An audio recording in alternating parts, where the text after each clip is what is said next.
Já, nú fyrir að kíkja hérna á þetta. Hér eru mælniðurstöðurnar. Sem sagt, við mældum með svona fjölsins-mæli. Þetta er spennirinn, forvafið, eftirvafið. Við mældum 12,6 volt AC RMS á þennan mæli hérna. Og á sveiflusjóna, það tekur sveiflusjóna hérna milli og þá fengum við svona mynd hérna og það voru frá núllinu hérna, það stóð svona 1 hérna og svona kassi hérna, stóð hérna 1, þetta er núllið, hérna og hingað, lásfjöðu cirka 17,5 volt, volt pík, frá 0 upp í hámarkið. Og þetta með 2 við beinum að nota þessa spennu hér til að reikna út RMS-ið. Það er að breyta myndin á sveiflusjóni í RMS. Þá tökum við bara volt píkið og deilum rótina 2 upp í það. Það bara lækka þetta og þá fáum 12,4 sem er saman tala, þessi tala var bara eins og þessi hér. Þetta er bara svipaðar tölur. Volt pík RMS er jafnt og volt pík deilt með rótina 2. Svona. Þetta er RMS.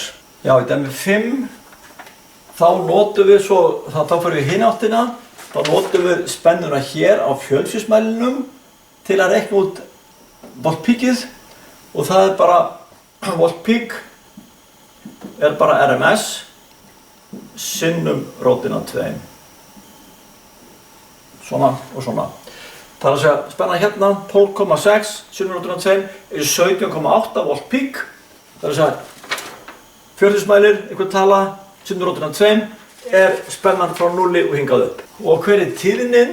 Það er að segja, hérna milli mældum við 20 millisekundur hérna, 20 millisek og það er að segja, ein sekúnda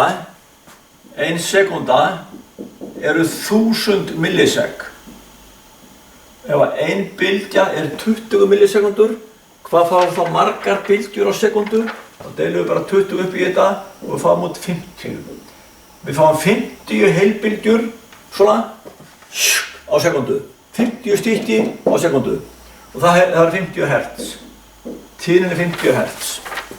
Deilum bara tímanmetti bylgju upp í 1000 millisekund og þá fáum við út hver mörg stykki við fáum á sekundu. Ok? Og svo erum við að reikna út DC-ígildið. Það er að segja DC-ígildi og það er sem sagt volt pík deilt með pi. Volt pík, já það var út hérna, volt pík fyrir gett út deilt með pi.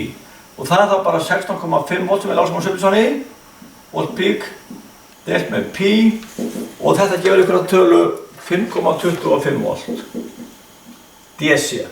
Það er að segja að þessi bylgja hérna, þið myndið bræða hana í fiskabúrinu, þá fengjum þið meðtalið einhvern veginn svona og þetta er kallað DC hérna.